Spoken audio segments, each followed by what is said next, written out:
Bem-vindo ao programa Hora do Estudo Bíblico, com o doutor e professor Lehmann Strauss. Este estudo é o resultado do tempo pessoal com o Senhor, da experiência de ministério pastoral e das conferências bíblicas do Dr. Lehmann Strauss, que nos instrui e encoraja com o ensino da Palavra de Deus. Agora, com você, Hora do Estudo Bíblico, na apresentação de Aurélio Campos. Muito obrigado por ouvir o nosso programa hoje. Antes de começarmos o estudo da Palavra de Deus, vamos orar. Pai querido, nós te agradecemos por nos dar a tua santa palavra e te pedimos que ao estudá-la sejamos guiados pelo Espírito Santo. Te pedimos orientação do Espírito porque sabemos que o intelecto humano não consegue entender a palavra de Deus sem a ajuda divina. E Senhor, necessitamos dessa orientação. Abençoe todos os que estão ouvindo o programa hoje. Ajude-nos a ver a verdade neste capítulo e aquilo que o Senhor quer nos ensinar. Que não percamos as lições de vida que o Senhor tem para nós no dia de hoje. Nós oramos em nome de Jesus. Amém. Gênesis capítulo 6. Para entender este capítulo, gostaria de dar um breve resumo de algumas coisas importantes que vimos no capítulo 5. Gênesis capítulo 5 registra o primeiro homem a andar com Deus. Seu nome era Enoque. Enoque andou com Deus em uma época em que o mal prevalecia. Enoque certamente viu toda a maldade porque ele viveu no dia dela e era parte vital dela. Mas algo maravilhoso aconteceu no versículo 21 do capítulo 5. Vamos ler. Enoque viveu 65 anos e gerou a Matusalém.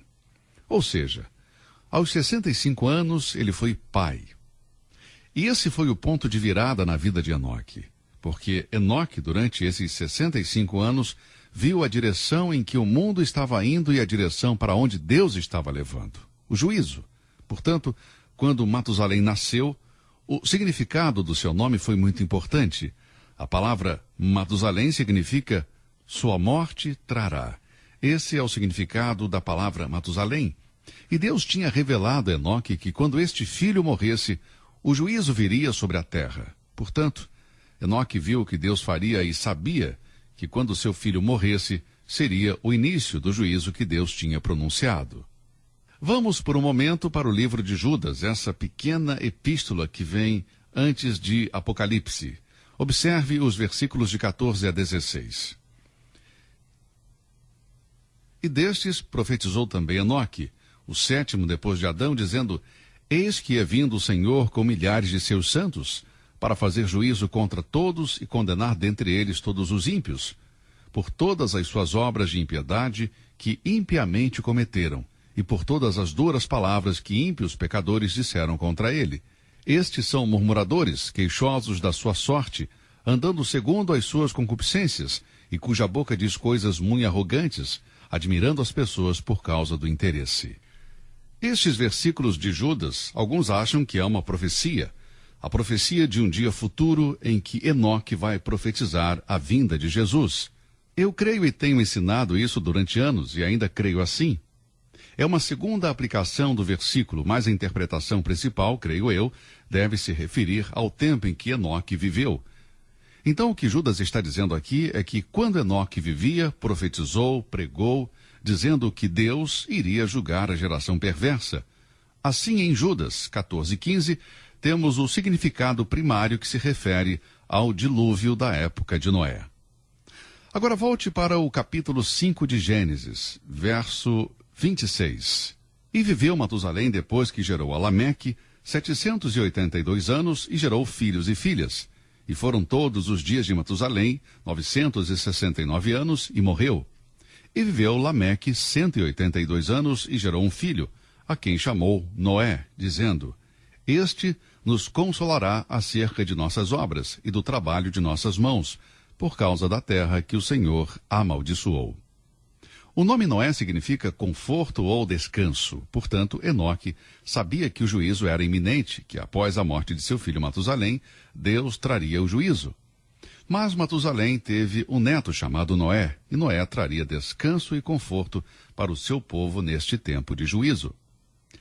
Agora vamos rapidamente ver o capítulo 9. Veja os versículos 28 e 29. E viveu Noé, depois do dilúvio, 350 anos, e foram todos os dias de Noé 950 anos, e morreu. Agora subtraia 350 de 950 e sobra 600. O dilúvio veio no mesmo ano em que Matusalém morreu, e a cronologia está aqui na Bíblia. Você observou que Deus esperou 969 anos para julgar o mundo? Enoque sabia que o juízo viria. Ele profetizou que viria. Ele pregou que o juízo viria depois da morte de Matusalém. E sabemos que o juízo somente veio quando Matusalém morreu. Na primeira epístola de Pedro, capítulo 3, versículo 20, lemos: os quais no outro tempo foram rebeldes, quando a longanimidade de Deus esperava nos dias de Noé. Pense, amigo, Deus esperou 969 anos, antes de trazer o juízo sobre o mundo iníquo. Eu creio que Deus foi muito, mas muito paciente. Você também não acha? Agora chegamos ao capítulo 6, e este capítulo é muito difícil de interpretar. Vamos ler os versículos 1 e 2.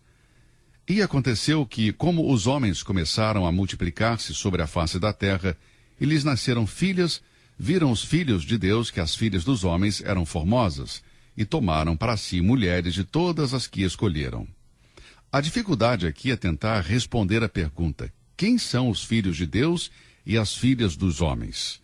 Antes de tentar responder a isso, de estudar este texto, estes dois versículos, eu gostaria de dirigir sua atenção para o versículo 5. Versículo 5 diz: e viu o Senhor que a maldade do homem se multiplicara sobre a terra, e que toda a imaginação dos pensamentos de seu coração era só má continuamente. Agora os versículos 11 e 12. A terra, porém, estava corrompida diante da face de Deus, e encheu-se a terra de violência. E viu Deus a terra, e eis que estava corrompida, porque toda a carne havia corrompido o seu caminho sobre a terra. Eu li estes versículos, versículo 5 e também os versículos 11 e 12, para mostrar um pouco da corrupção moral da época, que estava no fundo do poço. Com esta cena na terra, uma geração perversa, imoral, corrupta, cruel e assim por diante, chegamos a esta passagem difícil e controversa. Gênesis 6, versículos 1 e 2. Quem são os filhos de Deus? E quem são essas filhas dos homens? Creio que a maior polêmica está relacionada com os filhos de Deus. Quem são os filhos de Deus aqui? Creio que não há muita dificuldade para identificar as filhas dos homens. Mas quem são os filhos de Deus? Eles são anjos ou são homens? Eu tenho 4 amigos, professores da Bíblia, expositores que escreveram livros sobre Gênesis, e todos dizem algo sobre os filhos de Deus e as filhas dos homens. E o interessante é que 2 deles têm um ponto de vista e os outros 2 têm outro ponto de vista diferente. Agora os 4 são meus amigos, os 4 homens de Deus que amam a palavra de Deus. A diferença de opinião em Gênesis, capítulo 6, versículos 1 e 2, não tem nada a ver com a doutrina mais importante da fé cristã. E o fato de que 2 deles discordam de mim, isso não significa que eles não podem ser mais meus amigos, não é isso? Ainda nos reunimos e desfrutamos de tempo juntos. Um amigo meu escreveu um comentário muito bom que foi publicado em 1980. O seu nome é John Phillips, um irmão no Senhor e um professor da Bíblia excelente. Ele escreveu um livro chamado Explorando Gênesis. Eu quero ler 1 ou 2 parágrafos deste livro de John Phillips.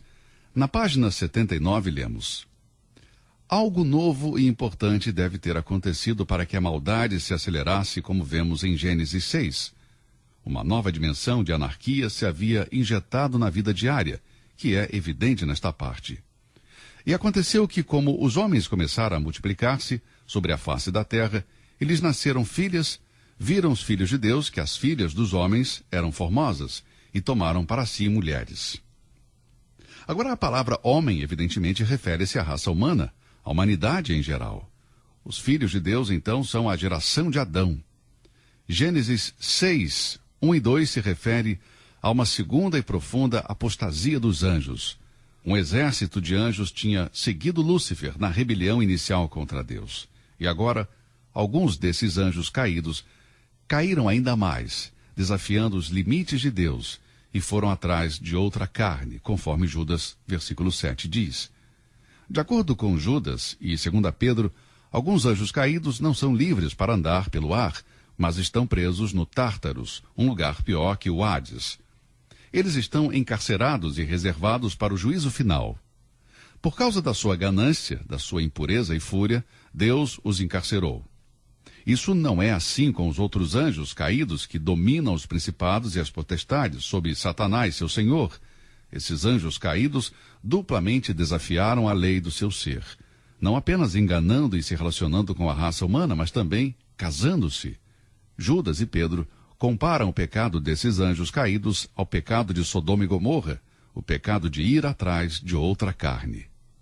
O ponto de vista que diz que os filhos de Deus eram os descendentes de Sete e que o capítulo 6 mostra a separação entre os cananeus e os descendentes piedosos de Sete é difícil de aceitar. Como pode a união conjugal entre seres humanos piedosos e ímpios produzir uma raça de gigantes? Como pode um simples desfilar de fé produzir um aumento tremendo da maldade que precisava de uma inundação e cuja apostasia culminava em avançadas formas demoníacas? A expressão filhos de Deus aparece apenas 4 vezes no Antigo Testamento. Aparece 3 vezes no livro de Jó. Jó, capítulo 1, versículo 6, Jó, capítulo 2, versículo 1 e Jó, capítulo 38, versículo 7, onde lemos que os filhos de Deus se apresentavam diante de Deus e Satanás estava agora presente. Agora, obviamente, neste contexto, os filhos de Deus são seres angelicais. Em Jó 38:7 lemos que durante a criação do mundo, as estrelas da alva juntas alegremente cantavam, e todos os filhos de Deus jubilavam. Novamente os filhos de Deus, ou seres superiores. A outra referência está no livro de Daniel, onde lemos que Nabucodonosor viu 4 homens andando na fornalha de fogo ardente, e reconheceu 3 deles como suas vítimas. A aparência do quarto era semelhante ao Filho dos Deuses. Neste caso, era o Filho de Deus em uma das suas aparências pré-encarnada como um ser sobrenatural. Agora li que o irmão de Phillips, esse meu amigo, diz porque ele concluiu que estes filhos de Deus são anjos caídos, demônios, e esses demônios tiveram relações sexuais com mulheres, e o resultado foi o nascimento de gigantes. A verdade é que eu não concordo com o que diz esse meu amigo. E deixe-me refutar esse ponto de vista. Em primeiro lugar, é verdade que os anjos são chamados de filhos de Deus. Mas são filhos de Deus como anjos não caídos ou anjos caídos? Se são anjos caídos, não são mais filhos de Deus, são demônios. Os anjos são chamados filhos de Deus antes de terem caído. Todos os anjos que caíram são chamados de demônios na Bíblia. Os anjos caídos e ímpios não são chamados filhos de Deus, e sim demônios. Agora, os anjos bons, filhos de Deus, não irão cometer pecados. Como pode um anjo bom, um filho de Deus, um anjo não caído, coabitar com mulheres e produzir o mal? Veja, se eles fizeram isso, então, não são mais filhos de Deus, mas sim filhos do demônio. Agora, o meu amigo Dr. Vernon Magui concorda com esse ponto de vista e eu concordo absolutamente com ele. Filhos de Deus não poderiam ser demônios. Phillips usa as passagens de Jó, capítulo 1, versículo 6, e Jó 2, versículo 1, para tentar provar que os filhos de Deus eram seres espirituais que tiveram relações sexuais com mulheres e assim geraram gigantes. Observe o que Jó 1, versículo 6 diz. E num dia em que os filhos de Deus vieram apresentar-se perante o Senhor, veio também Satanás entre eles. Capítulo 2. E vindo outro dia em que os filhos de Deus vieram apresentar-se perante o Senhor, veio também Satanás entre eles, apresentar-se perante o Senhor. Bem, deixe-me perguntar uma coisa. Satanás é um filho de Deus? Depois de se tornar Satanás, é claro que não. Ele era um filho de Deus, um anjo antes da queda, antes do pecado, antes de ser o diabo. O diabo não é um filho de Deus. O que Jó está dizendo aqui é que os anjos estavam diante de Deus, os filhos de Deus, os anjos não caídos, e Satanás se apresentou com eles. Mas não podemos dizer que Satanás é um filho de Deus. Os anjos que não caíram, sim, esses são filhos de Deus. Os demônios nunca são chamados filhos de Deus. Satanás nunca é chamado filho de Deus. Em Jó, capítulo 38, versículo 7, lemos: Quando as estrelas da alva juntas alegremente cantavam, e todos os filhos de Deus jubilavam. quando as estrelas da alva juntas alegremente cantavam, e todos os filhos de Deus jubilavam. Satanás não está presente no capítulo 38, versículo 7. E por quê? Porque aqui os filhos de Deus se regozijam durante a criação. Satanás estaria se regozijando e adorando a Deus? Não. Ele não estaria dando glória a Deus por sua criação. De jeito nenhum. Aqui no livro de Jó não pode ter sido demônios. O nosso irmão Phillips usa o livro de Daniel para apoiar o seu ensino de que os filhos de Deus, em Gênesis 6, são demônios. Em Daniel 3, versículo 25, lemos sobre os 3 hebreus, Sadraque, Mesaque e Abidnego, que foram lançados no lago de fogo. E quando o rei Nabucodonosor olhou para a fornalha, disse: Vejo 4 homens soltos que andam passeando dentro do fogo, sem sofrer nenhum dano, e o aspecto do quarto é semelhante ao Filho de Deus. Ele usa a expressão Filho de Deus, mas creio que aqui se trata de uma teofania, uma aparição de Cristo antes de sua encarnação. Veja o versículo 28 de Daniel, capítulo 3. Bendito seja o Deus de Sadraque, Mesaque e Abidnego, que enviou o seu anjo e livrou os seus servos. Este é o anjo de Deus, não é um demônio. Então, eu não vejo como se pode aproveitar esta passagem de Daniel 3 e associar com a frase Filhos de Deus de Gênesis, capítulo 6. Agora, no capítulo 18 de Gênesis, vemos outra passagem que nosso irmão usa para apoiar a ideia de que os filhos de Deus, em Gênesis 6, são demônios, são anjos caídos. Em Gênesis 18, lemos: Depois apareceu-lhe o Senhor nos carvalhais de Manre, estando ele assentado à porta da tenda no calor do dia. E levantou os seus olhos e olhou, e eis 3 homens em pé, junto a ele. E vendo-os, correu da porta da tenda ao seu encontro, e inclinou-se à terra, e disse: Meu senhor, se agora tenho achado graça aos teus olhos, rogo-te que não passes de teu servo. Ele sugere que estes eram seres espirituais, e que simplesmente criaram corpos para si mesmos. Agora, isto é possível aqui no capítulo 18, porque se trata da divindade. É Deus manifestado em carne. Mas sugerir que os demônios podem criar corpos implica que os demônios podem criar a vida, e isso não é verdade. Os demônios não podem criar um corpo, eles podem possuir um corpo. Agora, nós estávamos há pouco tempo atrás vendo o livro de Judas. Se você puder ir lá de novo, no livro de Judas, versículo 6, lemos: E os anjos que não guardaram o seu principado, mas deixaram a sua própria habitação. Veja, todo anjo caído deixou sua habitação, a habitação que Deus havia criado. Quando um anjo se torna um demônio, rompe com Deus e deixa a sua habitação, portanto, deve procurar outra morada. Deixe-me dar uma ilustração do Novo Testamento. No Evangelho de Marcos, capítulo 5, temos uma história interessante que eu acho que vai ser útil para entender o que Gênesis 6 diz. E chegaram ao outro lado do mar, a província dos Gadarenos, e saindo ele do barco, lhe saiu logo ao seu encontro dos sepulcros um homem com espírito imundo, o qual tinha sua morada nos sepulcros, e nem ainda com cadeias o podia alguém prender, porque tendo sido muitas vezes presos com grilhões e cadeias, as cadeias foram por ele feitas em pedaços, e os grilhões em migalhas, e ninguém o podia amansar. E andava sempre de dia e de noite, clamando pelos montes e pelos sepulcros, e ferindo-se com pedras. E quando viu Jesus ao longe, correu e o adorou. E clamando com grande voz, disse: Que tenho eu contigo, Jesus, filho do Deus Altíssimo? Conjuro-te por Deus que não me atormentes. Porque ele dizia: Sai deste homem, espírito imundo. E perguntou-lhe: Qual é o teu nome? E ele respondeu dizendo: Legião é o meu nome, porque somos muitos. E rogava-lhe muito que os não enviasse para fora daquela província. E andava ali pastando no monte uma grande manada de porcos. E todos aqueles demônios lhe rogaram, dizendo: Manda-nos para aqueles porcos, para que entremos neles.